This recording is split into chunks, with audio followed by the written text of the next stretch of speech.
All right, everybody, welcome back to another episode of Philadelphia Eagles Talk with Geoff and Matt. The NFC Championship game is upon us. Thank you for watching. Make sure you like, subscribe. And in this episode, being that it's live stream, it's kind of, might have little hiccups here and there, little bugs to iron out. But let me just check something. Okay, now I see. Whoa, now I'm getting a delay. All right, so let's not put it on that channel. Can you guys hear that too? Or is that just me? No, I can hear the echo. Yeah. All right, I guess I got to mute that side. All right, sorry about that, guys. We'll get, like I said, some things we'll fix it. But we are live on YouTube right now. Still getting it. Go. Hang on. That just froze. All right, now I muted YouTube. All right, sorry about that. Let's restart. Get it going. You guys hear me okay? Yeah. Okay. Yeah. All right. So thanks for tuning in live on YouTube. Make sure you comment. I'll be able to see the comments. I'm not sure if Johnny and Matt can see it. Probably if they go to the channel, they'll be able to see it as well.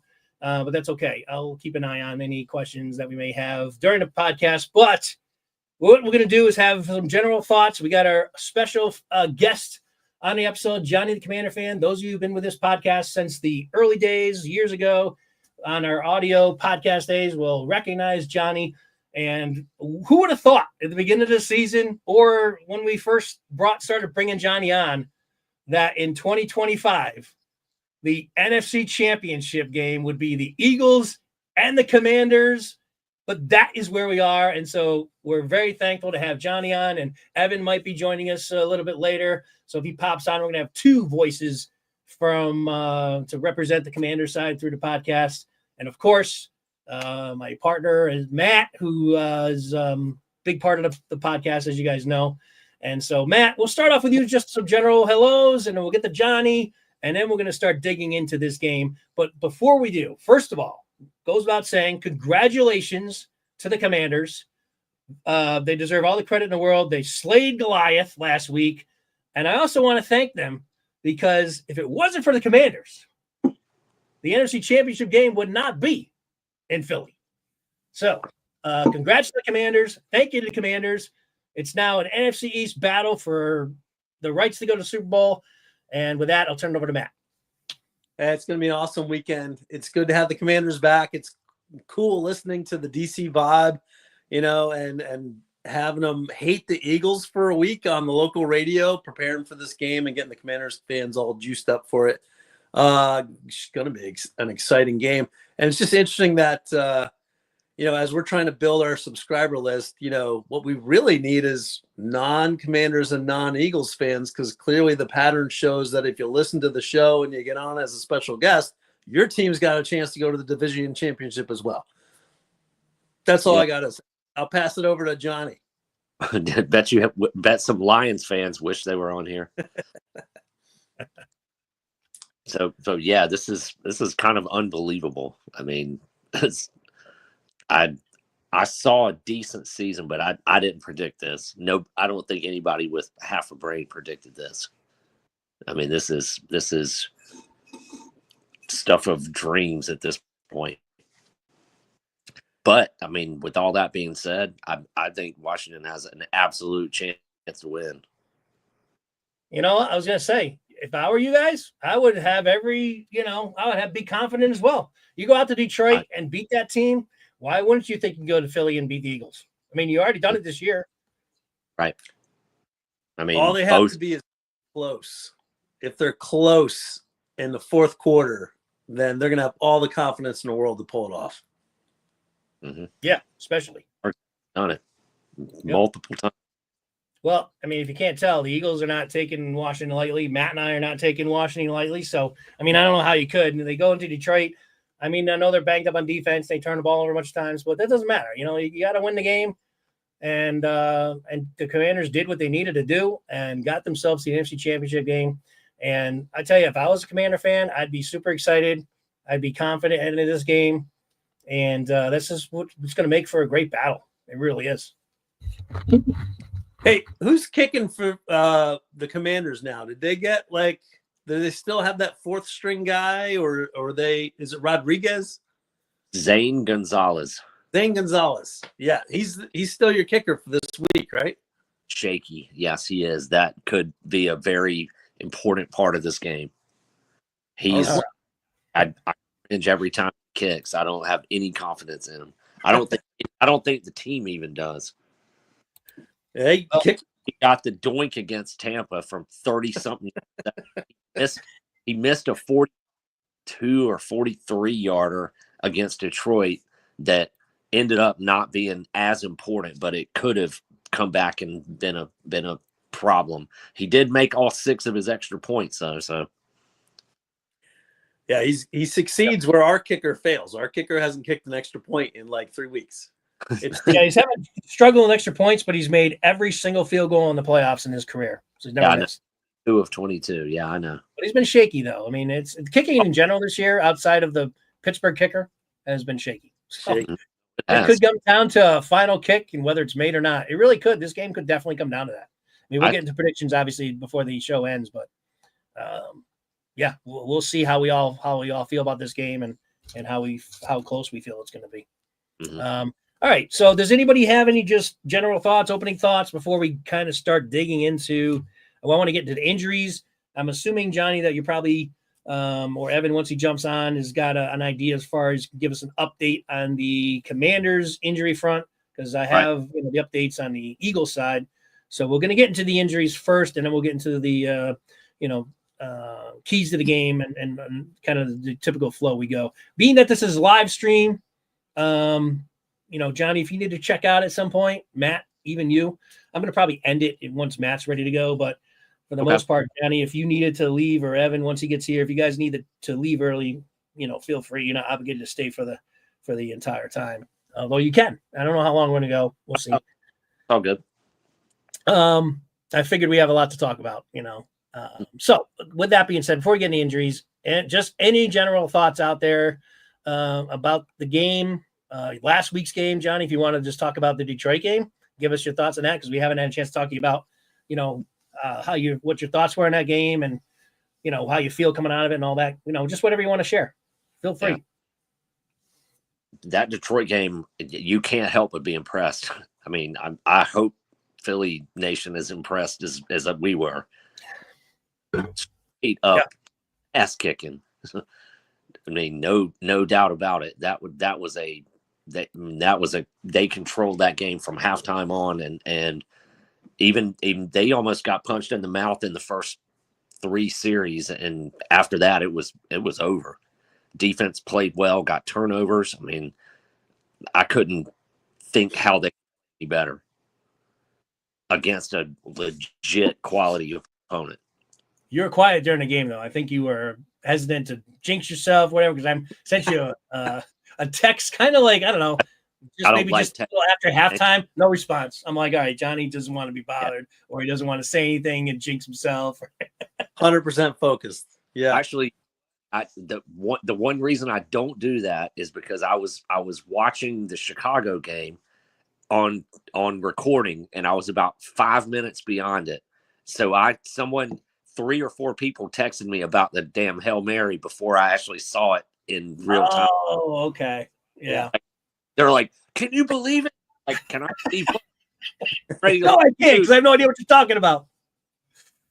So now I'd take my phone and put it in the other room, because I'm not going to spoil the ending of another game like I did for that. In fact, you might have been one of them. Not that I'm mad at you about it, but I leave my phone in the other room when I'm watching an important game. I got you. So. Yeah, that's kind of what I figured. I knew that if you were in to respond to me, you probably saw the message, but if you wanted to respond without jinxing yourself or being distracted, you would have got back to me. So I didn't send any more texts. I kind of knew. I kind of got the message. Yeah, that's if I don't, then that's a good reason, pretty much. But yeah, I didn't even have the phone in the room with me, because, again, like I said, I don't want anybody that even if their YouTube TV is 30 seconds ahead of mine or whatever. Yeah, that happens sometimes with Matt and I too. Like, either he'll be ahead of me by like 5 seconds, or I'll be ahead of him, and so we kind of have to figure that out too. No, I do too. But I did get your text once the game was over that said it's on. Oh, two-word text. That's all it needs. That was it. I mean, that's what else can you say? It's on. Yeah, exactly. Yeah. The beast is back. How about the NFC East, baby? NFC beast. Yeah. Well, Yeah. we're half back, right? Giants and Cowboys. Mm. They're where they're supposed to be, but they're a few years away, I think, from anything special. But you gotta laugh at both teams, but now especially Dallas, because they got rid of McCarthy and all these the best two coaches, quote unquote, have already been signed, and they're still stuck without a coach. Plus, Glenn signed with the Jets, right? That's what I mean. Yeah, the two Lions guys. Johnson to the Bears, and then Vrabel to the Patriots. So it's like, I guess the best one on my list that would be left would be Kingsbury. So, but I don't think Commanders back off. they have to allow permission, right? Yeah. So, and Kingsbury. Kellen Moore has interviewed with them, and I think that Kellen Moore is probably going to be the guy, which, Matt and I have talked about it. Matt's higher on Moore than I am. I really wouldn't lose any sleep if the Eagles lose him. I don't think he's really added much this year to the Eagles.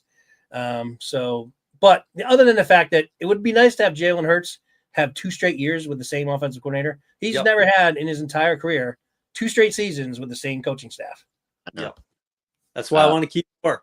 Is he the best? No, I want to keep him. The thing about Kingsbury is that he's the thing that makes it less likely to me that he's going to jump is that he's still getting paid from his contract with Arizona when he was their head coach, and the amount that Washington's paying him is only offsetting that amount. So it's not like he has to go back to a head job just for the money, because he's already getting paid as a head coach would be. Like the contract, he was there for I think 3 years, and in his second, they re-upped him for 3 or 4 more. So still getting paid. Yeah, we'll see. We'll see what happens with both of them, because obviously, especially if Washington gets to the Super Bowl, and then would win it, then obviously then he becomes a huge coaching candidate, even more so than he might be now. Same with Moore and the Eagles. Ready, I think, but yeah.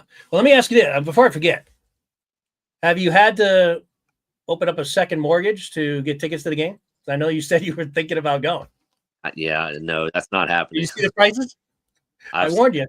I thought about it, and I looked at it, and I've looked at it even as recently as yesterday to see if anything changed. And no, I'm not going to. It might have changed, but it went that way probably. Not going. No, I know. I would have saved myself when Matt and I went, and if I bought tickets like on earlier in the week than I did, I could have saved myself a couple $100 per ticket. But I was like, man, even in the beginning of the week, I'm like, man, this is so expensive. Do I really want to spend this much? And then I was like, nah. And then as the week went on, the game gets closer. I'm like, damn it, I really got to be there, man. We got to be there. And so then I checked the prices, and they were like up to $700 something. Crazy. And I'm listening to my friends, and they're like, come on, you only live once, blah, blah, blah. And I'm like, yeah. I'm like, Matt, can you go? I'm like, I'm telling you, like, don't spend it. It's like, I cannot pay you back for this. Like, don't buy a new or something. So, I'm like, Matt, doesn't matter. I'm like, yeah, I understand you can't, won't pay me back, but listen, if I pull the trigger, can you go? And he's like, well, yeah. And I'm like, oh man. So needless to say, I did, but it was like $750 plus per ticket. Crazy. Plus, neither one of us we don't even live in Philly. So that's just the ticket price.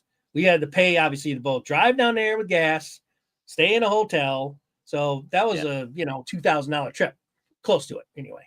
I did spring for the hotel for those. Matt, that's right. Yes, Matt. Thankfully, I did pitch in a very small percentage of the total. But we were there, and we got to see them win and celebrate. In the season that they won the whole thing.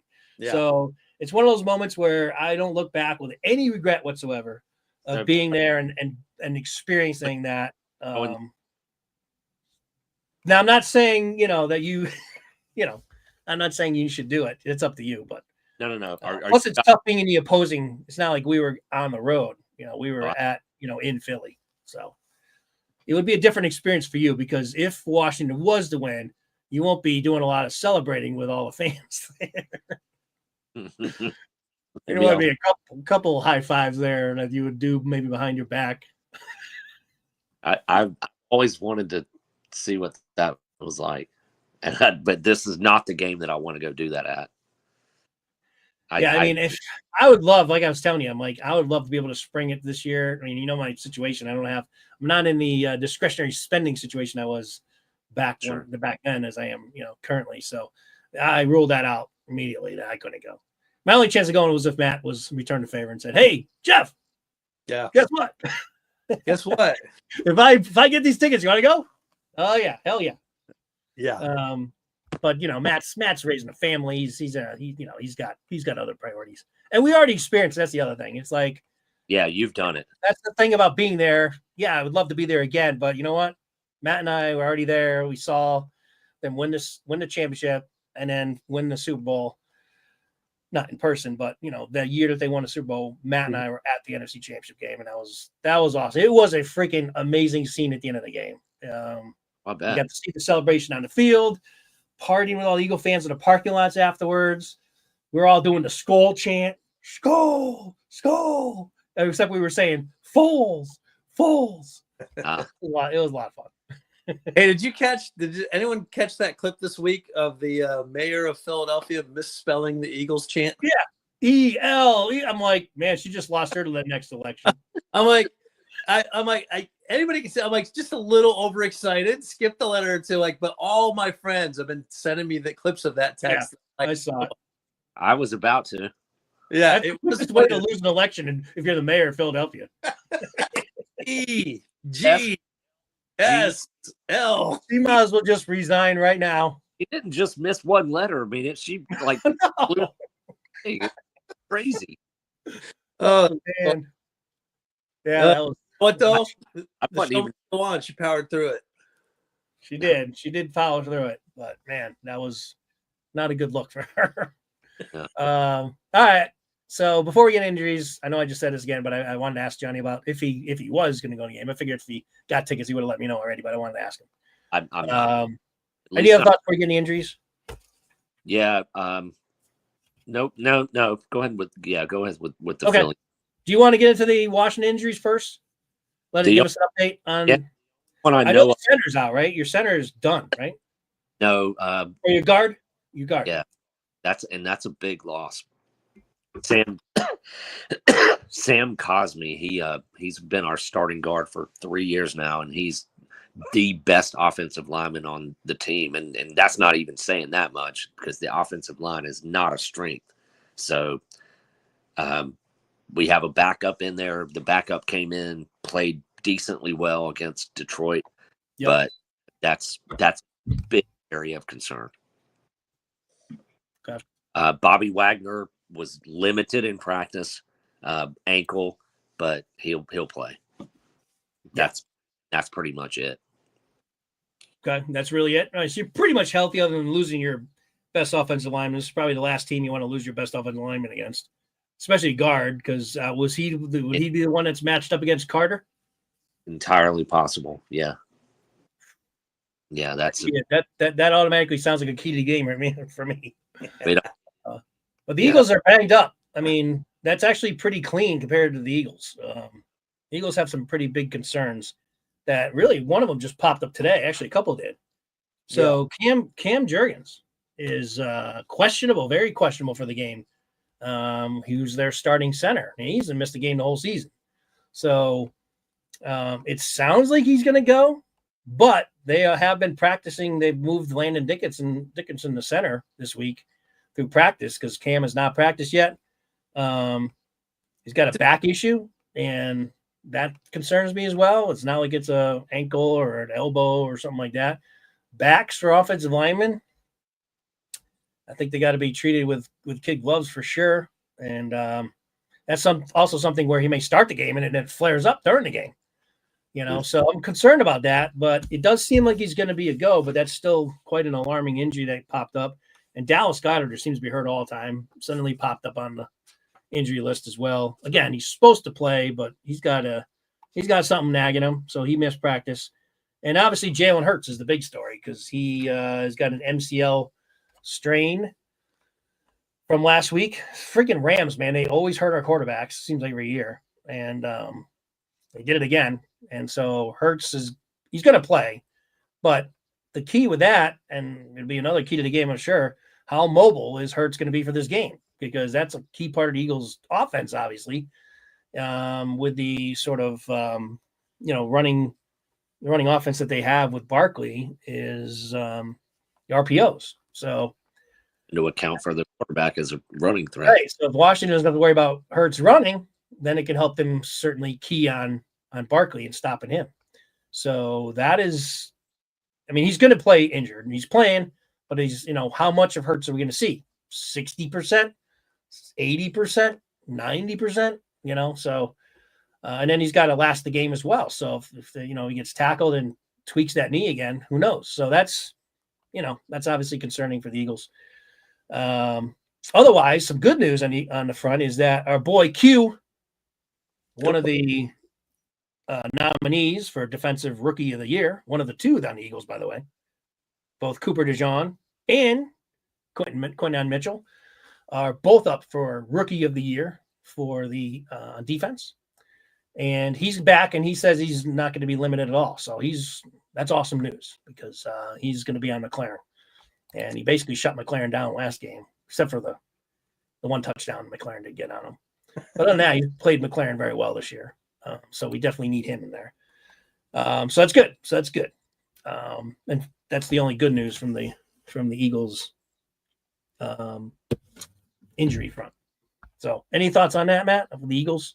Well, I had a friend pitch this idea during the week when we were talking about Hurts possibly being injured. And I've said it on the show before. I'm like, if Hurts does get dinged up or if he can't go or if something happens where they have to make a switch or make a drastic change, I've been of like the mindset of skip Kenny Pickett, put Tanner McKee in, and then open up the passing offense because he'll hit him. Yeah. And then my buddy's like, well, why not just pull the quarterback and throw the Wildcat in there and put an athletic offensive lineman? You got plenty of those. Just run the Wildcat. And I was like, that's not a bad idea either. We get one more blocker out there and Saquon, like, who knows? Like, I wouldn't be surprised. It'd be kind of interesting if they toyed with that a bit. I mean, I don't think they would go there because I really don't think Hurts is all that dinged up. I think they said he was wearing a brace at practice. Yeah. But he didn't look like he had any trouble moving. And of course it's practice. So he's not trying to plow through guys. And, but I think Hurts will be fine. If it speeds up his clock to deliver the ball. Yeah, that can help. Improved Hurts. So I'm not too concerned about Hurts' injury. The big one is Cam Jurgens. Yeah. And Dickerson is an experienced college center and he's got experience playing that, but to go 1 week of practice and then play against the Commanders in the divisional championship game is a big test. Conference championship game.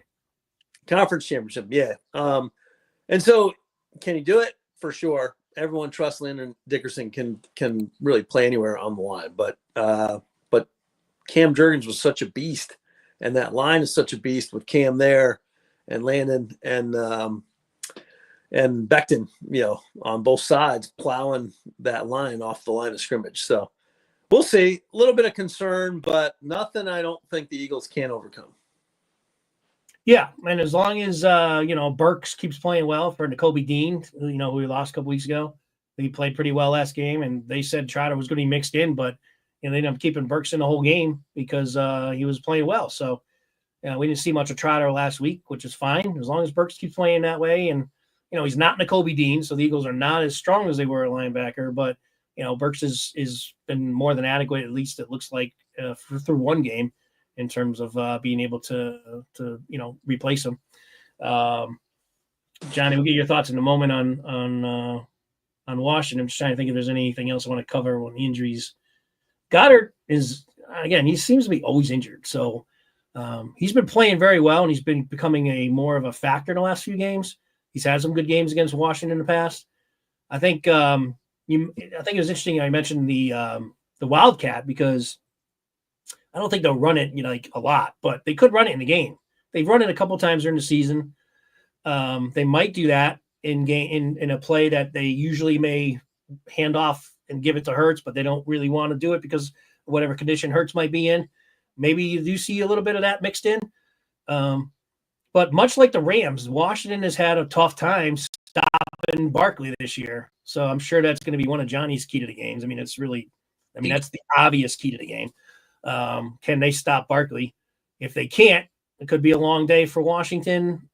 If they can, it could be a long. I mean, that's really it almost goes without saying that that's definitely a key to the game. How well they're going to do against Barkley. And no one's been able to stop Barkley all season. It doesn't matter who it is. So it's going to be a tough, tall task for Washington. But maybe they got something up their sleeve to do it. I would not be disappointed if the Eagles had to go away from the RPO and just ran the freaking ball with a fullback and then play action off of that and throw the ball and get rid of the RPO entirely. I would not be disappointed to see that. Yeah. So, John, any thoughts on your injuries? You don't have a lot, but certainly the one of your best offensive linemen has got to be concerning going against the Eagles front. That's rough. Yeah, that's going to be big. The backup, I can't even remember. Trent Scott, I think is his name. I don't know much about him. He played decently after he came in last week. Yep.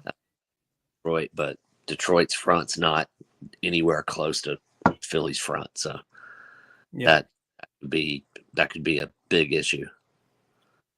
Yeah, we'll see. We'll see how the backup does. And especially if he's lined up against Carter, I would imagine he's going to get help. And that means, Carter's used to being double teamed anyway, but if he does get double teamed, it means our other guys have got to get free rusher somewhere. Yeah. And Daniels, obviously, it's been how long are we into this? I don't even know if there's a time. So we're 26 minutes in. First time we've even mentioned Daniels. He's the X factor in this game, and he's the wild card. You got to expect him to play well because that's all he's done. So I don't think he's going to all of a sudden come into Philly and have jitters and suddenly turn the ball over and not be the same guy. I don't expect that. I think Daniels, I've seen enough of him, and Matt's seen more than I have, and obviously, John, you've seen the whole season.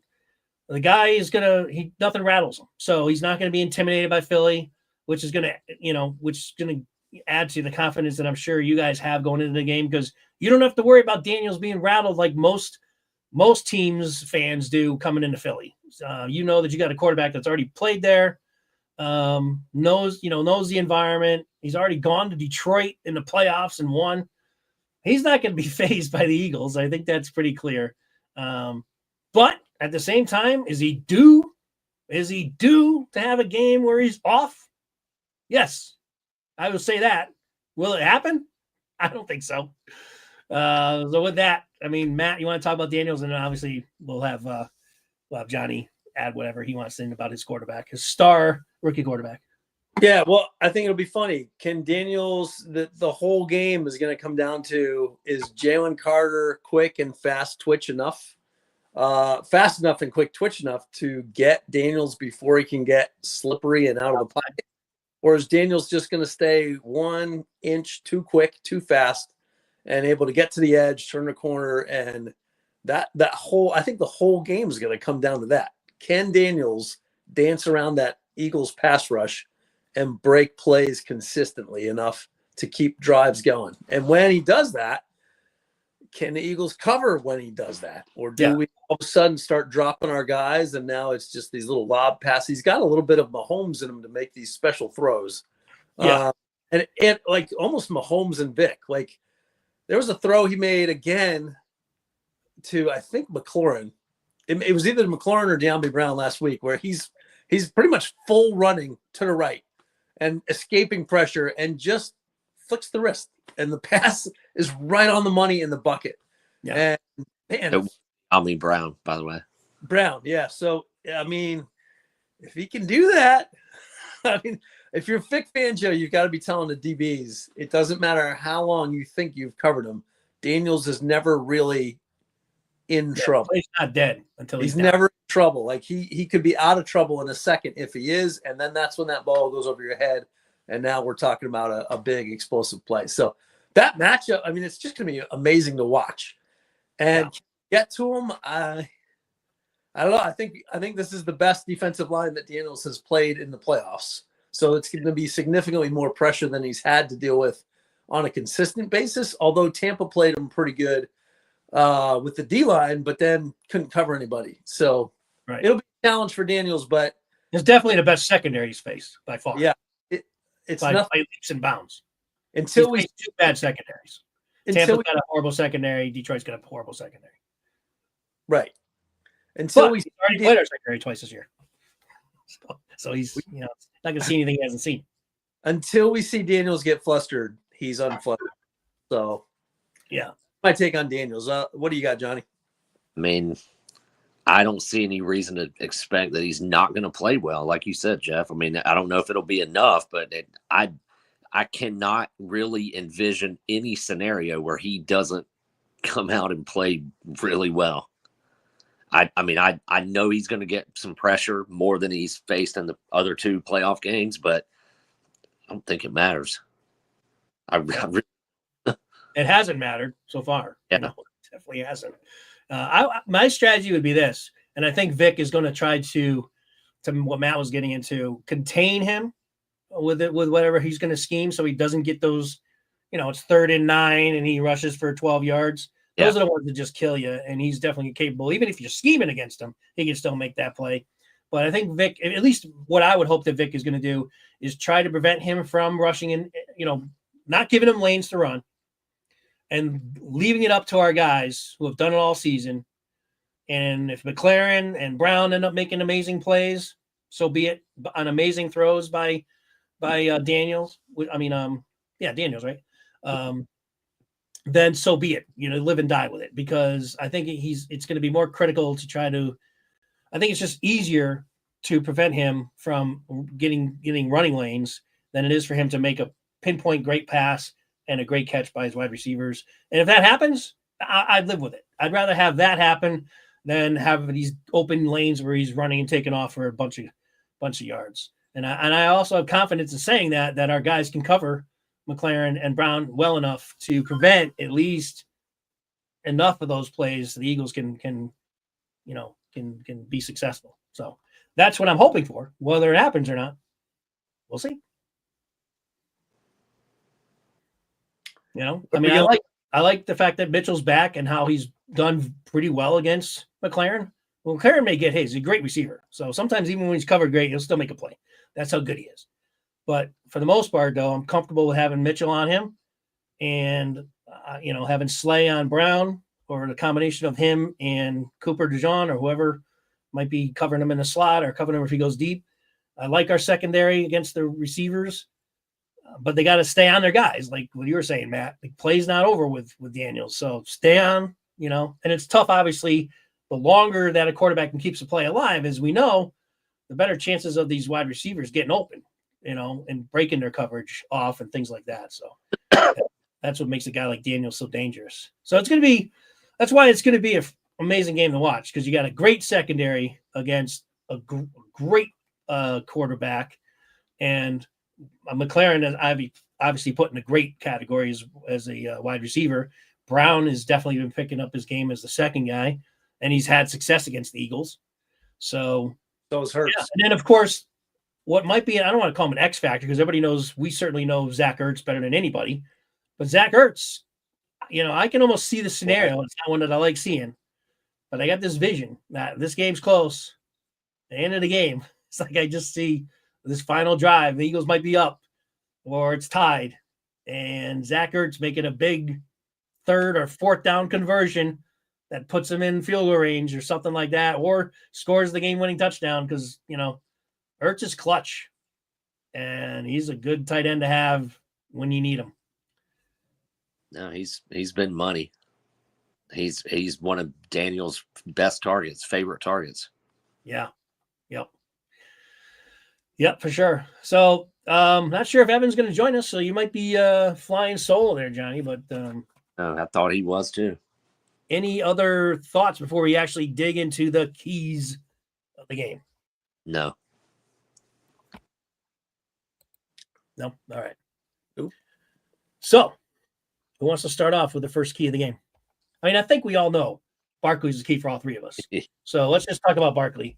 give our thoughts on Barkley, and then obviously, Johnny, we're probably more interested in your thoughts. I mean, Matt and I don't have much more to say other than give the ball to Barkley. So, because it's been a recipe for success for the Eagles for sure. So, how do you stop Barkley, Johnny? And can you guys? Do you think you can maybe not stop him, but do you think you can at least contain Barkley? Or are we looking at another 150+ yard, 1 or 2 touchdown game from him? His over under on the gambling sites is 130.5 yards, which is insane for an over under for a run. Is. That is crazy high. I guess you stack the box. I mean, and then if you do, AJ and Devontae might eat, but I mean, I don't see any other way around it. The Washington's best chance to win is to have 6, 7, 8, 9 minute long drives and keep Philly off the field. That's what they did to Detroit, and that's along with a couple of turnovers. And if they do that, they can win. If not, it might be a long day. So how do you do that then, John? What would be your? I mean, you said stack the box. So, I mean, you're kind of getting into one of my keys of the game outside of Barkley. You mentioned AJ Brown and Devontae, and I think for the Eagles to win this game, because I think Barkley's going to get his yards. He may not have a dominant game. You guys are probably maybe do enough to contain him and keep him at least from dominating. This game to me is going to come down to, if they do have success in containing him, then it's going to be an AJ Brown, Devontae Smith. They have got to beat their guys, and more importantly, Hurts has got to find them. Mm-hmm. I think if that happens, then you can offset the Washington defense from keying on Barkley. And then once you do that, then if he is being contained, then he could start, probably finding holes and, better holes to run through and things like that. Correct me if I'm wrong. He has had less than 130 something yards in both of the wins. Yeah. He was over 200 in one of them. And has he been over 200 in both of them, Matt? No, he's been about one. He's been under 120 or 130 in the last. Oh, you're talking about the Washington game? No, I'm talking about the two playoff games. Yeah, he had 205 last week, and then against he had 2 against the Rams. Yeah, 205. I didn't think he had that many. Oh yeah, 205. He had a 60-something yard rushing touchdown and a 70-something yard touchdown. We're talking about Hurts. Oh, you're talking about Hurts. Yeah, we're talking about Hurts throwing. Oh, sorry. I don't know. I thought we were talking about Barkley. Yeah, no, Hurts has not thrown for 200 yards, I don't think, either game. No, that's what I'm saying. That's Oh, sorry. Yeah, I thought you were talking about Barkley. My bad. Yeah, no. Saquon is seriously the key to the game. There's not even a close second. If he goes. That's what I mean. And AJ Brown's been super quiet. And actually so is Devontae, but especially AJ. He's only caught like 2 or 3 passes in the last 2 games. Yeah. So it's time for AJ to kind of get going here. He's been playing dinged up. Again, he's not on the injury list, but prior these 2 first playoff games, he's been hurt. He's been playing hurt. So, but to me, I've always said this, that if you're playing in a game, whether you're hurt or not, if you're playing, then you're not hurt. You know what I mean? I think we lost Matt. So hopefully he comes back in. I don't know what happened there. No, right. So yeah, I think so that's, and I do think that Washington, I mean, they got a good defensive coordinator. I think Washington's probably going to have some success in stopping Barkley. I don't see Barkley going off for anything too crazy. Can he break one? Absolutely. But I think, and typically what he's done this year is break him mostly in the second half. He usually doesn't break him in the first half. He breaks him in the second half when, number one, the Eagles' offensive line just wears down the defense because they just typically overpower any defensive line that they face. Right. Now you guys have a pretty good defensive line, especially since your other tackle's back now. You got 2 guys. You got your 2 hogs back there in the middle. Right. But for the most part, the Eagles pretty much take over the games and from a physical standpoint in the second half, because they've just been overpowering the defense is so long. And that's usually when Barkley does have his bigger breakthrough runs. Matt, we got you back. Yeah, I lost internet connection there. That's why the Juergens injury is going to be important to watch because, A, if he's out, does that impact their ability to run the ball as effectively, because Cam Jurgens is just like Kelsey. If they pull a guard or something, they run left, run right. Jurgens has already beat his guy, and he's already on the second level, tossing the linebacker out of the way or a defensive back to spring these long ones. So can Dickerson do the same thing and get off that first block and into the second level fast enough before Barkley gets there, or is the timing off and the patience with the blocking scheme gets a little bit out of whack? So that one's going to be a pretty big impact, which is why I think, like, especially if Jurgens is out, please put the fullback in and just do designed runs and let the fullback be that lead blocker. And that will take care of any issues Dickerson has moving to that second level. It is a cool and interesting thing that, how many weeks have Jerron Payne and Jonathan Allen been together in the middle, right? So they haven't played just a couple weeks, right, Johnny? Just a couple, right? A couple weeks of practice and maybe a game or two. So they're getting stronger, which is interesting because that's right where, as you guys are getting stronger, we might be a little bit weaker for this game. So that's an interesting matchup. Just like Jalen Carter versus your guard might be an interesting matchup. Like whoever the key to the game 100% is going to come down to the line of scrimmage. Who is dominating that line of scrimmage? Are the Eagles pushing that Commanders line back 3 yards like they have been everybody before we even get Barkley the ball in his hands? Or, what's happening there? Is there pressure coming through? Who's pushing that line of scrimmage back and forth? Whoever's going to dominate that consistently, minus the Jaden Daniels X factor, is going to win the game. And if the line for Vegas is at 130 for Barkley, I mean, to me, that sounds like that is insanely high. I wonder when the last one that high has ever been. That is really high. Not ever. That's insane. Yeah, that is high. So I don't know.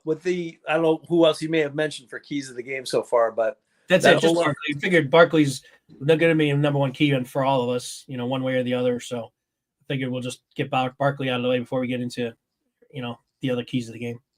Okay. Yeah, that's about all I got to say on Barkley. He should be there, ready to roll. If the Commanders have any luck at all stopping them, that's their best chance. Yep. All right. So, Johnny, we'll start with you then. Anyone outside of Barkley for your keys to the game for the Commanders? Yeah, I mean, it's why I've been saying all year, Washington needs to have sustained drives. Best way to keep Philly from scoring is to keep them off the field. They had a 15-play drive, a 17-play drive against Detroit. They dominated time of possession. They have to do that.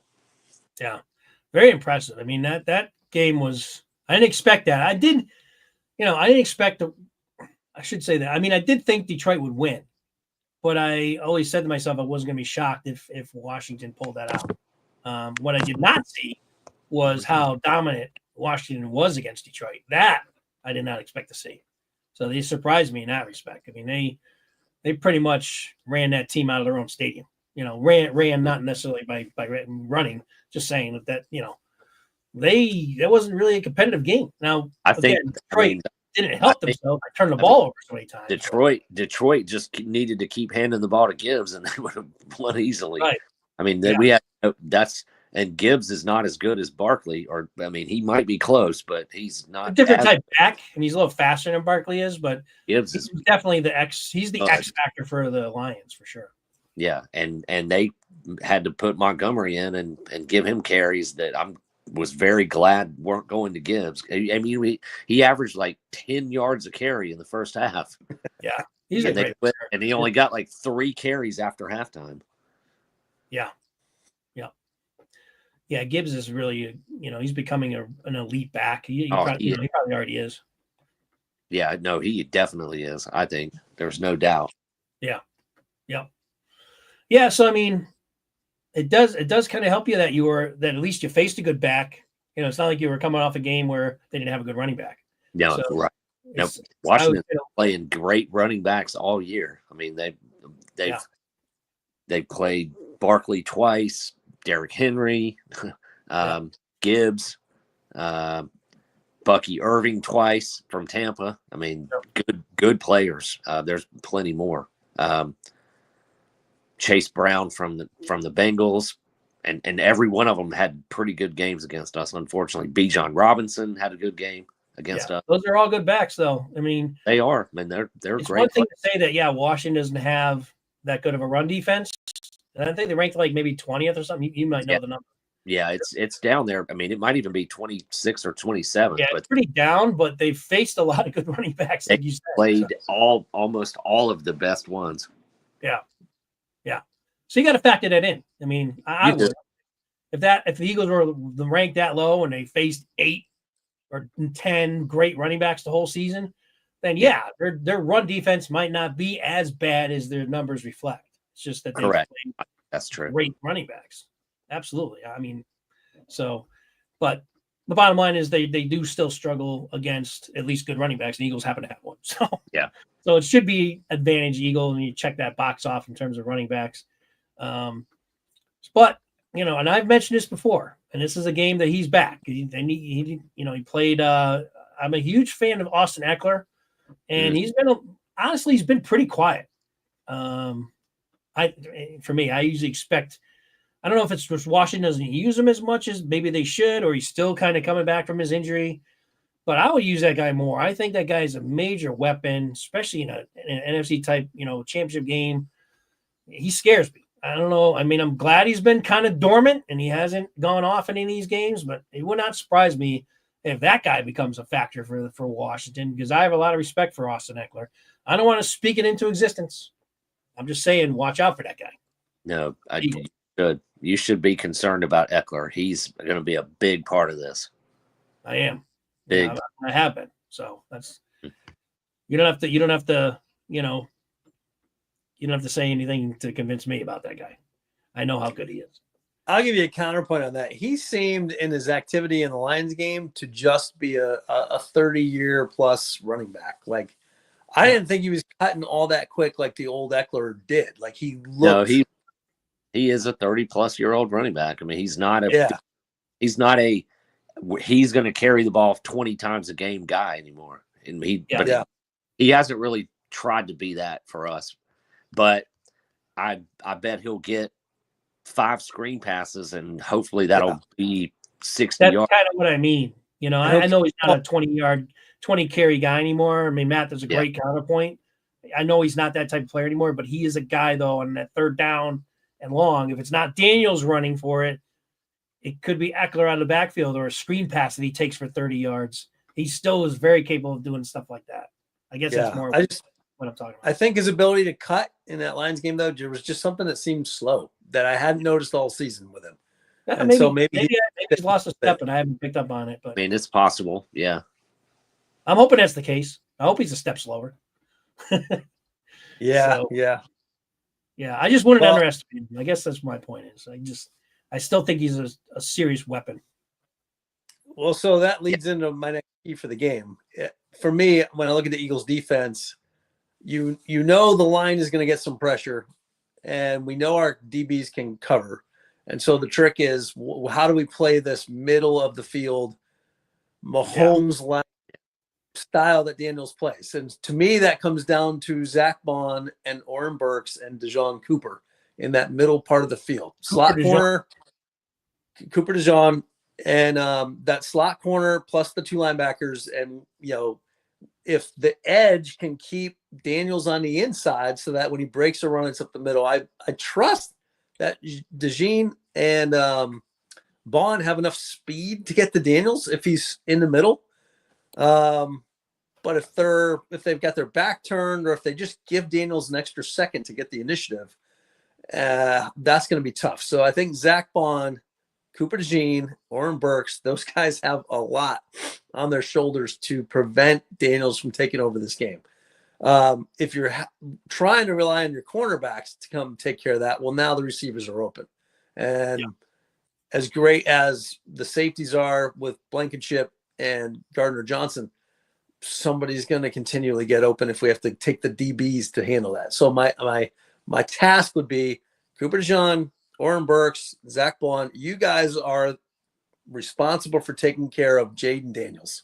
And it doesn't mean that you've got to tackle him, but it's like, don't hesitate. Either go and make the tackle or play it back and make sure Ertz doesn't sneak in behind you. And that's the tough part of playing that game. So I don't know if I'm hoping that Vic Fangio has some super idea in the back of his head for playing scrambling quarterbacks, because he's seen a million of them over his years. But Daniels ultimately is the counter to If Barkley is the number one key of the game, then Daniels is the obvious number two key of the game. Like, how did these linebackers play and somehow contain Daniels, right? If the Commanders somehow contain Barkley, they have the best chance of winning. If we somehow contain Daniels, we have the best chance of winning on the Eagles side. So I think those are the two most important things that are going to play out.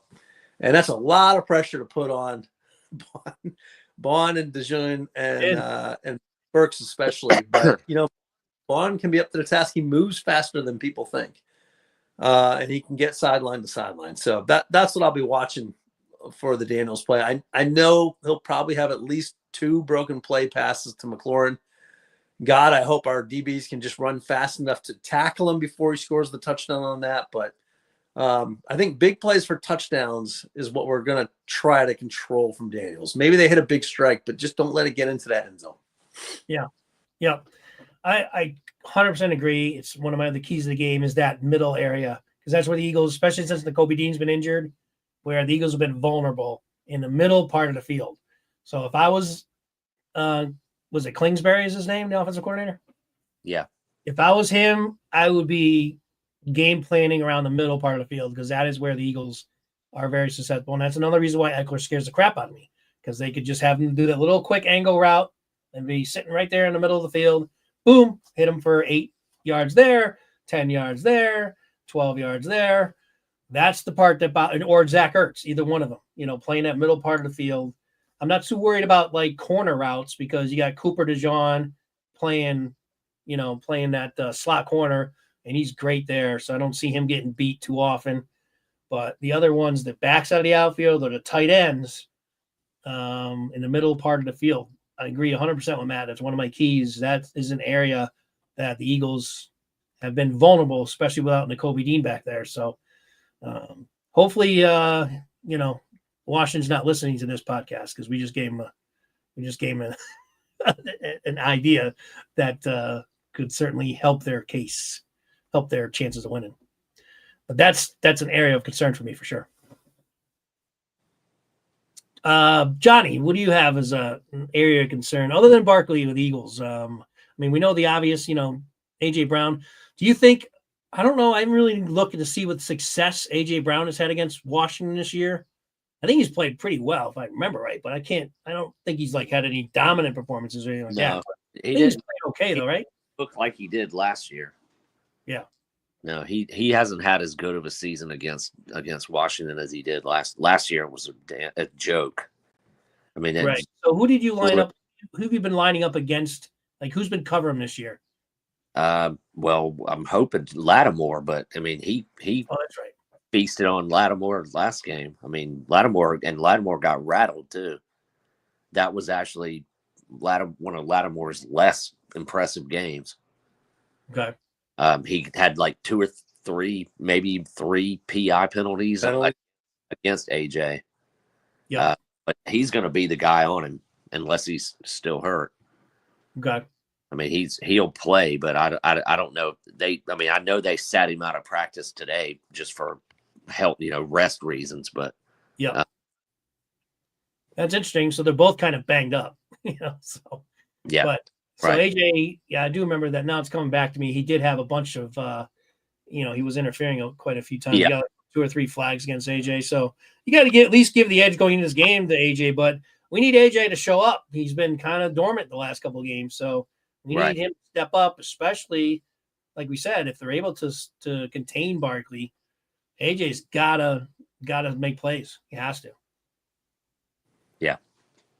I would say the other key is to just keep the pass rush in check. He can't be running for his life every play. Yeah. Some, basic amount of pass protection is going to be key. How good are your tackles? Your outside tackle? How good have they been this year? League average at best. The line hasn't been a strength. I mean, really. Yeah. So one guy that's been coming on, Johnny, for us has been Nolan Smith. Yeah. The second half of the season has turned into a completely different player. He's the guy that we would get as a steal towards the end of the first round, the year they took Jalen Carter. And he is second half of the year. I think he's had about 8 sacks, and he's been having sacks in every game of the playoffs. So got Daniels twice in the game at Philly. Did he? Okay. Well, that was probably kind of when he started, because he's been great in the second half of the season. Mm-hmm. Really has come on. So he's another guy that has to just keep doing what he's doing. And the other side, you got Sweat, who's pretty consistently, he doesn't always get a lot of sacks, but he usually gets back there. He's an impact type of end. So as long as so we'll see. Those are key matchups for you guys to see if you can keep them off Daniels as well. Right. Yeah, that's my keys. Matt, you got any other keys? Well, just to add about Smith, so he's the one athlete on the defensive line besides Jalen Carter that if they can just keep those two coming at him, those are the best quick twitch athletes that the Eagles have on that defensive line. So if Jalen gets to push up the middle, Smith's got to be there to make sure he captures Daniels when he's trying to squeeze out the other side. And same thing, if Smith gets there, but Smith is athletic enough to get to Daniels. He's fast enough to chase down Daniels. If there's one guy in the Eagles D that could do that, I mean, at least from an end standpoint, it's him. He's at least, I don't know if I'm not saying he would beat him in a 40-40 time, but he's a guy that could at least avoid him from getting to the angle where he can take off. Now, the thing is, Daniels as a scrambling quarterback I've never seen anybody so perfectly pick the angle he needs to just sneak by and turn that edge, and all of a sudden he's going 6 yards down the field. So they've got enough tape on Daniels, and maybe they'll have a good scheme against that. So Vic Fangio's going to play a part there, but I think Smith is huge to have healthy in this game. If we didn't have him, we would be looking at a slower Brandon Graham. There was a lot of talk of, maybe Brandon Graham's playing. I don't think that's going to be true. Now, they say if they do win this game and they get the Super Bowl, there's an outside shot that Brandon Graham might be able to come back for Super Bowl. Yeah. But we got to get to that game first. Happy to have the speed on the edge, though. And we haven't seen much from Mike Huff either. Quiet season. He didn't play last week. He Bryce Huff. Yeah, so, he might be the perfect guy to keep Jalen pegged in too. So they got to make sure they don't lose the edge to Jaden Daniels. Well, what's good about it is they have Nolan, who typically rushes from the left side, and Bond usually plays middle or usually lines up on the right side. So that's kind of good too, because Bond's pretty quick as a linebacker typically they're covering the right side of the field, and then you have Smith on the left side. But if Smith is crashing too far in on a pass rush, then obviously, Daniels can get around, and then there's probably a wide open running lane for him on the left. So, but I think just from a scheme standpoint, having Smith with speed on the left side and Bond with speed on the right side is pretty good. Yeah. But then again, Daniels just, he seems to just make plays. He'll throw it down. Maybe he won't run, and he'll just launch a pass to McLaren for 60 yards. Take your poison. Yeah, exactly. Game breaker. I think the Eagles will handle the Commanders' run game pretty easy. They will. We've been shutting down backs, and we got a lot of beef. They haven't been running well at all. The Commanders. That's the only thing. The Commanders' running game has not been that good. No, except for number 5. Except for he runs well. If they do get it to the goal line, B-Rob is tough to stop. Yeah, that's true. Yeah, I like still. And he had a couple touchdowns last week too. So he did. That's his best game in 2 months. Yeah. Anybody else have any more keys to the game? Because I got one final one.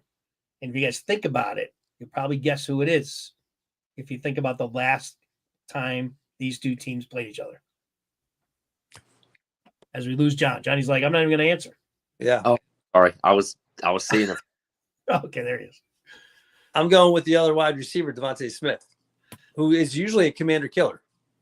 And he's looking for revenge for dropping that pass the last time we met. It's not him, but that's a good. I mean, we do need, like I said, I've been saying AJ Brown needs to step up.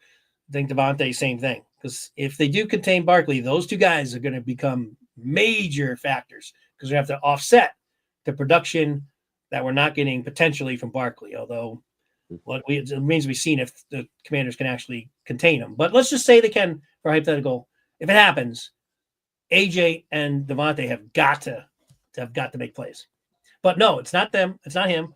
Can you guys think? Think about the last game. What happened in that game that was really pivotal? And Hurts not playing. I mean, that was yeah, that's true, but I'm not talking about that. What else happened in that game? Do you remember? I mean, Washington had 5 turnovers and still won. Too. But, what else are you going with? I know. Well, think about where that game was. The Eagles were dominating, and then this one thing happened, and it ended up you guys, as far as Washington is concerned, totally targeted that area for the rest of the game with success. Remember? Corner go down. DJ was kicked out of the game. Oh, that's right. Yeah. Okay. Yeah, that was the game he was kicked out of that game. They went after that area in the field and got at least 2 of their touchdowns were right where CJ would have been, including the game winner. Yeah, against the rookie safety. Yep. As long as CJ stays in this game, it doesn't lose his head. That's something that Washington don't have to play in the second half when they had their big comeback. Because he's a key part of our secondary. So that is the key to the game is CJ, play your game. Don't let Washington get under your. Clearly, Washington knows he's a head case because they were definitely trying to get under his skin that whole game. He was baited into that. Exactly. Yeah. So, and Washington does definitely have some trash talkers on that team. So they know to get under. They know how to get under CJ's skin. So CJ just needs to keep his head on straight. We need him in the game, and so that's my final key of the game. I got one last key. All of the pressures on Philadelphia and none of the pressures on the Commanders, just like the Lions. So there's only one team in this playoff run that is playing with true house money, and that's the Commanders. Like 0 pressure. And Yep. That being said, big factor. There's a lot of the pundits thinking that Washington's going to upset the Eagles. I mean, I'm sure it's coming off because they just did it to Detroit, so why not pick them against the Eagles? But there's a lot of people picking Commanders to win this game. I would say it spreads like 6 points, I think. Yeah, Eagles cannot turn the ball over in this game. No. They have to have 0 turnovers and run Barkley, commit to the run, no turnovers. They can win every game. Yeah. By the way, there's not going to be any weather-related issues. It looks like it's going to be about 35, 40 degrees or so. No snow or anything like that. So the weather should be pretty good for the game, especially this time of the year. So, yeah. Johnny, any other final keys of the game? Then we'll get to our predictions. No, I think that's pretty well covered. Stop the run, long sustained drives, and win. Score more points. That's the key. Oh, man, that's a great one. Riveting analysis there. I know. We need to get Frank Caliendo on this program to give us some maddenism, just like that one. Yeah, I think one of the keys of the game would be to score more points. All right. So with that, I had Evan. We're not going to be able to get Evan's prediction. So Johnny, well, let's go Matt. We'll go Matt, Johnny, and then myself. So Matt, lead us off. All right. The score of the Detroit Lions game is 48-28 or something. What, the Washington? No, 45-31. 45-31. So I don't think we're going to put that many points up on the board for both of these teams. I think it'll be a little bit less than that, but I think it will be a shootout at the same time. Right. So I think both teams will be right around that 30-point mark. So let's say 33 Eagles.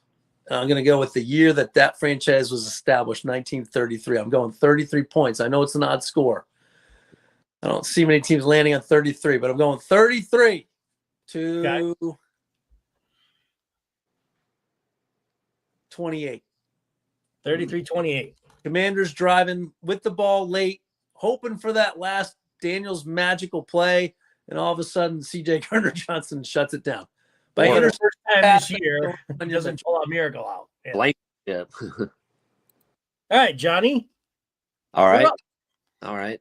I've been on this pod quite a few times, and we've done predictions about these games a lot. And I've probably picked Philly in every single one.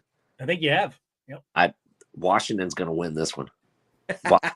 Washington is winning this game. I'm going 35-31 Skins. 35-31. I've just got a feeling about this game and this team and the quarterback. I think they're going to win until they prove me otherwise. I tell you, I kind of led this program off. If I was a Commander fan, I would be thinking my team's going to win too. Why would you not? No, I mean, you already slayed the quote unquote best team in the NFL at their house last week. Mm-hmm. So why would you not think you can go into your division rival and win? So listen, if I was a Commander fan, I think I'd pick them to win too. So I think this is something's magical is happening. And I'm not ready for it to be over. It's been a hell of a lot of fun. it is, but here's the thing. I mean, nobody ever wants to lose a big game like this. Mm-hmm. But other than the Eagles, were especially expected to be playing in this game. I mean, a lot of people said it was either going to be them or Detroit in the NFC Championship. So it's not surprising the Eagles are here. It is surprising the Commanders are there. And so if you were to lose the game, I don't think it's as – I mean, I'm not saying it's going to hurt any less because it sucks when your team loses. I mean, but at least you guys can say, damn, you know what? We got a freaking stud quarterback. We got a young team, good coaching, and we have a ton of, they have a huge free agent money to spend next year. Yeah, and all the draft picks. I mean, all the draft picks. So it's like, their team's not going anywhere, and they're playing with house money. And Matt said it. They have all the house money.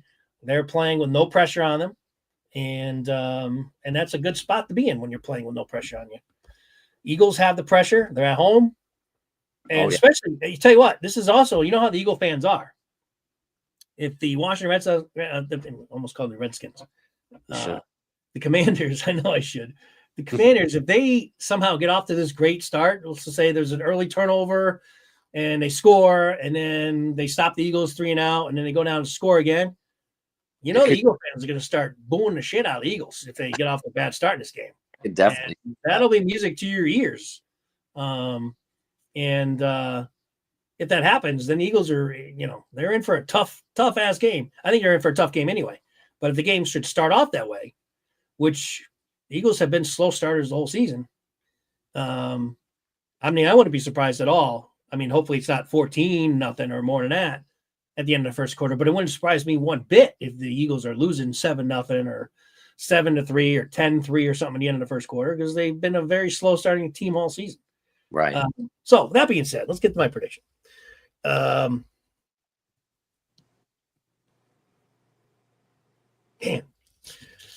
you're thinking about it, I just want to point out that if my vision of how that game ends doesn't end in an interception, it ends up with a ball that just goes over CJ Gardner's hands and into Terry McLaurin's hands for the touchdown, I land on Johnny's score. Like 28 becomes 35, and they beat 35-33 Eagles instead of the 35-33. We're pretty much spot on. 2-point win. No, I mean, throw it into Homer. And I haven't felt like the Washington had the quarterback to do that for 30 years, but I do this year. Yeah. Yeah. I truly think that Philly does not want it to be a one-score game late. No. There's just something that he hasn't come up short in any one of those situations so far. It's unreal. It's like he's not even aware that he's at a football game. Like it's like he's playing Madden NFL on the field for real. Like so chill, no pressure. All right, my prediction is not any closer than could possibly be. pretty much right where you guys are. 31-30 Eagles. Ooh, 1 point. What is the line for the game? It's a 6-point line. 6 points for the Eagles. Eagles, yeah. Which I think is kind of high. I mean, That's so hot. I don't know what Vegas is really thinking. I mean, that's almost like They're huge on Barkley. that almost makes Washington pretty much a big underdog, and I don't know really where they're getting that from. But if they have the line of Barkley getting 130 yards, I can guess maybe. But I don't know. Divisional game. Yeah, the fact I think if there is a blowout in this one, it would be the Eagles blowing them out. I can't see Commanders blowing us out. Can't see it happening either. And when I say blowout, I only mean like, maybe a 12-point win or something like 13-point win, like 30-13. Yeah. 30-17, something like that. Yeah. Something like that could be, but I would see the Eagles. I don't know if I'd see Washington doing that to us. I think our defense is just too good, even when you consider Daniels. Depends on his turn. But you never know. I mean, look, the Eagles turn the ball over and they get down early, and Hurts is obviously playing that knee's worse than it looked last week. Yeah. Yeah, Washington can run away with it too. I mean, they're capable of it. They have one of the best offenses in the league, so they can score. Right. It's going to be a fascinating game. We all have the game within a touchdown. Yep. Right. So. In a text, he said, sorry he wasn't on. School stuff got in the way, but he did have a prediction. He's predicting 38-35 Washington. Okay. So he's got one more. Yeah, 38-35. You guys do think you're going to score a lot. I mean, I don't think the Eagles are going to give up 38 points or 35 points against the. I just don't. I mean, listen, it can happen.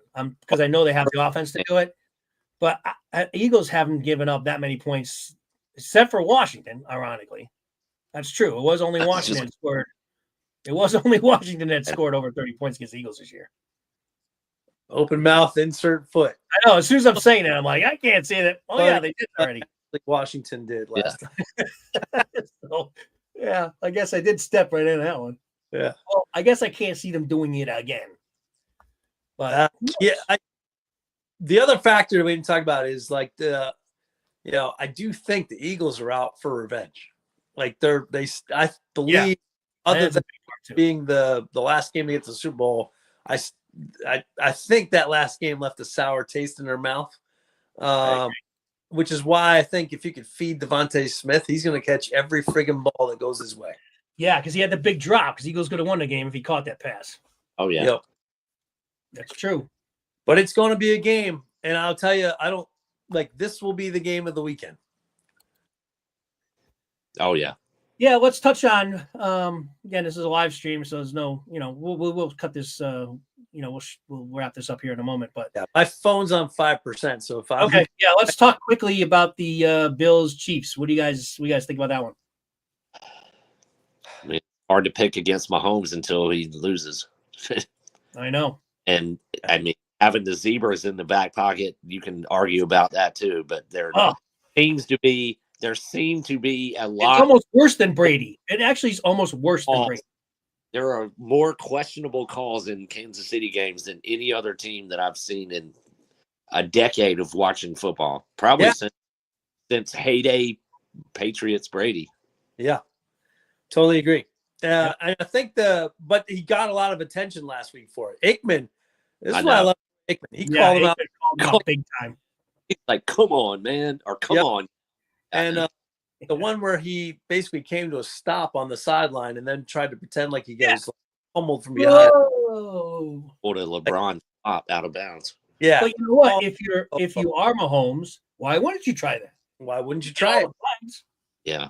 And it's funny. I love Tom Brady's opinion on that because he's like, you guys have to take care of yourselves. If you're running and you go down late and get popped, like Brady's opinion is that's on you. Yeah. Brady never went down late. He ran and then scrambled, and the refs would throw a flag. But Brady wasn't looking to get his head knocked off or trying to tease the lineman in. He just had a lot of help. But between Brady and Aikman, I'm like, please, I wish they would sit on like the competition committee next year and just get talking with these refs about, come on. Like let them play. That one on the sideline was so obvious with Mahomes. The other one, I don't know. The 3 helmets came together, and on the replay, you see that Mahomes didn't really get hit. But the sack one, that one was another BS one where the angle, clearly the guy hit him and the shoulder pads, and all of a sudden there's another flag. I'm like, what are you even watching? How do you miss the Sam Darnold one against I forgot what team that was. That was Vikings and the Lions, I thought, right? Earlier in the year, Vikings Lions, when they like basically turned Sam Darnold's head around and then back in the end zone. You missed that. And you missed that. I know, crazy. Head hitting the shoulder pad of Mahomes. So I think the Bills, my desire is the Bills take care of business finally. And I think Buffalo will win too, actually, if I had to predict. You're both picking Buffalo? I am. So you are going to pick against Mahomes? I am. Okay. Because you did say it's hard to pick against Mahomes when you kind of never finish. I did. And then I talked myself into saying Buffalo's going to get them this year, I think.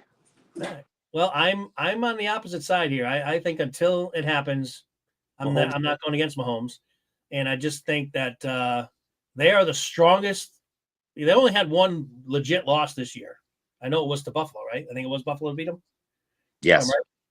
So the other game was they played their third stringers last game of the season. So they really have one loss, but they have all season they've had injuries and guys out of the lineup. Right now they have everybody. All their wide receivers are there. Everybody's healthy.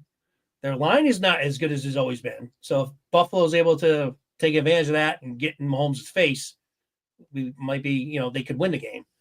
But the fact that they're the healthiest they've ever been, Mahomes, and AFC Championship game, I think the Chiefs win again. I won't be rooting for them. I'm rooting for the Bills, but I'm picking the Chiefs. It's fair. Yeah. One of those QBs is going to gas the other defense, that's for sure. Yeah. All right. Any closing thoughts? We'll wrap it up. No, I still may end up. Do your hail to the Redskins channel, whatever that is. That's okay. I was going to say, I may end up texting you Sunday and say, we decided to go anyway. Yeah, you still haven't ruled it out yet? Okay. I've kind of ruled it out, but I haven't completely. As it gets closer to the game, you get more antsy, like, let's just freaking do it. Maybe I know it's not. I mean, I was literally on that button like this for about 20 minutes. I know. My finger. I mean, you can't. Did I do it? You can't even. Last I saw, you couldn't even get nosebleeds now for under 4 figures, for under 1,000. Yeah, I tell you, it's standing. And there might have been a standing room only section that was 700 or 800 or 900. Yep. Yeah. And that's not the section you want to be in for closing jersey. No. Yeah. I don't want to be there anyway. Yeah. I tell you what, though, if you do go, are you going to wear your Redskin stuff? Because I'm looking out for your well-being. I don't know if I would, if I was a friend, if I would suggest you do that. Not a just a black like North Face jacket that I could put over it and be kind of incognito if I needed to. Yeah. And hopefully nothing would ever happen to you. And it's not nearly as bad as it used to be at the vet. Right. But, would you get a beer thrown at you or something? Could be. Especially if you guys are winning or win the game. I mean, I tell you what, if you do go, please text me because I want to make sure that you're okay getting home. I will. Get out of there. I will. Yeah. No, and I'm not, you know what? I don't want to make it sound like something would happen to you if you went. You'd probably be perfectly fine. But, you are kind of putting a target on yourself if you go. No. I understand. No, it's a risky maneuver, this, especially for a playoff game. You'll definitely take some heat that way. Expect to at least hear a verbal lashing. Oh, yeah. No, I would. Yeah. I mean, I would hope that our fans would do the same thing if the game was at. Just absorb it all. Absorb the team. 2 years from now, we will, because fans will all be back. The ones they were selling half their seats to the. I don't think there'll be any $60 tickets next year to go to Washington. And Philly won't.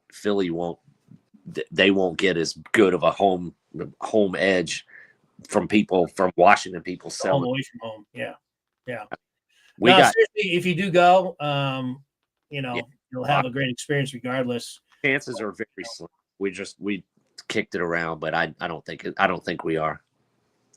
It's a lot of money. I mean, it's a lot of money to put up, and plus, when you factor in, would you end up staying overnight too? It's a 3:00 game, right? So then, we could do a day up and day back. I mean, it's probably, let's see, Baltimore is 3.5, and then Philly's another hour and a half. So I mean, it's easily 5 hours each way up 95. I mean, it's from where I am down here. It's yeah, and you're gonna have to expect to wait about 2 hours to get even out of the parking lot.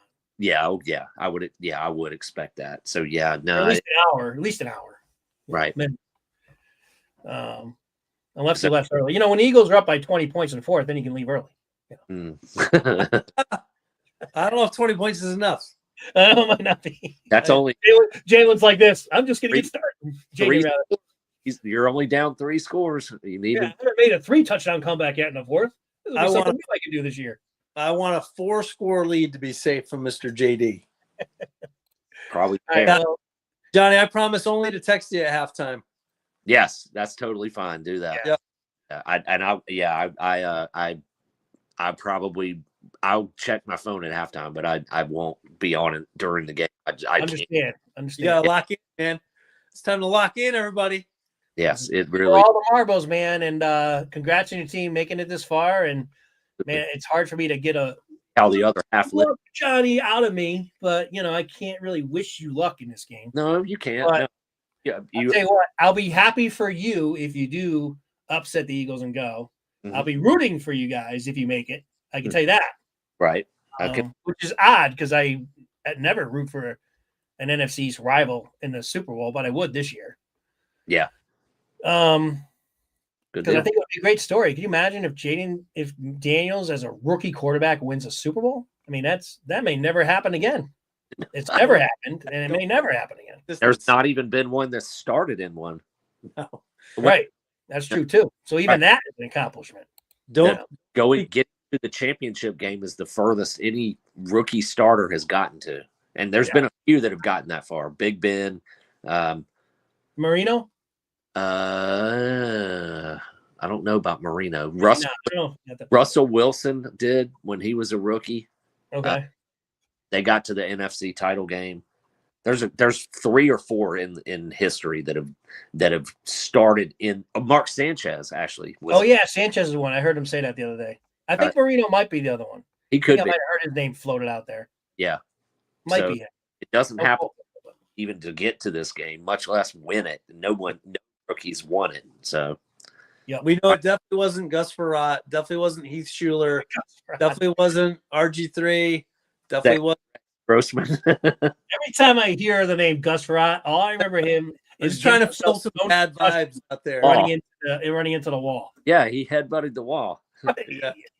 Redskins the wall gave himself a concussion. Redskins fans like to call him Gus Forgot. Like, what was the play call? Gus Forgot. That and the Sanchez freaking butt fumble. Those have got to be the 2 funniest plays. And the other thing would be I don't know if you've ever seen this one, Johnny. I'll send it to you on text it to you. You ever see that Miami Dolphin punter in the end zone? He barely had no room because he punted it from the goal line. And the guy that's usually the fullback or something that's halfway between the snapper and the punter, that guy that's like there for like the emergency block. Hit it off of his. He kicked it right into the guy's ass. It's one of the funniest plays I've ever seen in my life. I mean, the punt didn't go more than a foot. The punt went from his foot to the guy's butt in about 7 inches. I mean, it's on the slow motion replay of that, you see the ripple go all the way up. It's one of the funniest plays I've ever seen in my life. And I'm getting a flashback as I'm kind of. Hopefully, neither team pulls one of those this weekend. Yeah. So, all right, all right, guys. Thanks again. Thanks everybody for watching. Like, subscribe, and go Birds. I'll be on for a recap, win or lose. Yeah, I was going to say. So hopefully you can come back and join us, win or lose. I will. On Monday, we usually do the rewrap show. I'll be on Monday. Yep, yeah. One way or the other, we'll do Monday. Man. Cool. All right, man. Good luck. Enjoy the game, guys, and we'll see you guys all back on Monday with the recap. Yes, sir. Take care, everybody. I Go guess. Birds.